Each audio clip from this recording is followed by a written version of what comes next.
Penn State, Indiana. Recap: Penn State won 45-14 in a game that was much closer than that. Penn State kind of got some cheap points, but points are points at the end of the day. They got the kickoff return. They had when Penn State was punting, Indiana fumbled, and they got that touchdown.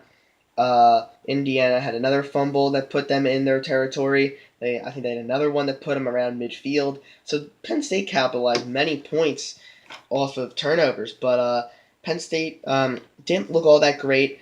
First quarter, they were kind of laying off Barkley a little bit, Indiana, I think, and then I think they started to say, you know what, we're gonna have to key in on him. He's just killing us.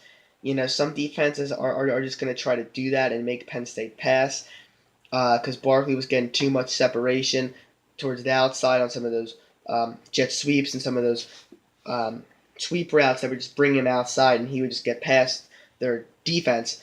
But once Penn State was really struggling in the second quarter.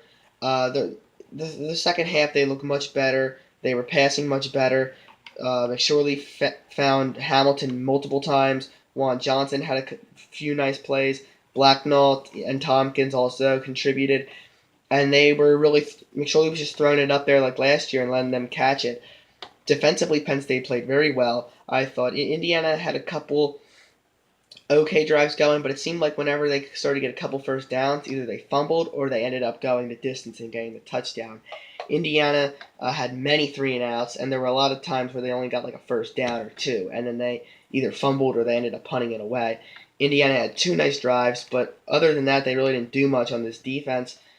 And Penn State played well. I thought defensively. They tried to bring in that backup quarterback to kind of mix things up a little bit, and they really didn't do. He didn't really do that much. He just kind of threw him off balance for a couple times, and then once Penn State figured him out, it was pretty much over.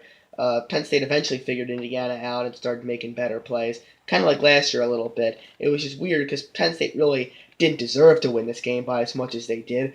It probably should have been maybe, I don't know. I mean the punt, the punt recovered touchdown that should definitely not really be counted for points for them really. And then maybe you take off another touchdown for one of the fumbles, and then maybe you give them a touchdown back when they were starting to get going. So I think maybe Penn State 31-21 might have been a little bit more of a fair score. A couple concerns I have going forward. I'm concerned about the O-line, and I'm concerned about the kicking game. I don't know what's going on with Tyler Davis. He missed a 21-yard field goal, and he missed a 42-yard field goal. He did make a 45-yard field goal, but he's got to get his crap together because Penn State's going to be in close games, and they're going to need him to make field goals. Number two, the O-line just hasn't been letting McSorley really get a lot of time. They were better in the second half, but they were really getting on him in that second quarter and even in the first quarter, and it wasn't helping McSorley's cause. And it's been spotty this year. Against Akron, Georgia State, and even last week against Iowa, it really wasn't that bad, but it was shaky a couple times today, and they're going to need it because these games like Northwestern, Ohio State, and Michigan, Penn State's going to need to really show up and win. So that's the recap. That's what I see this team moving forward. Peace out.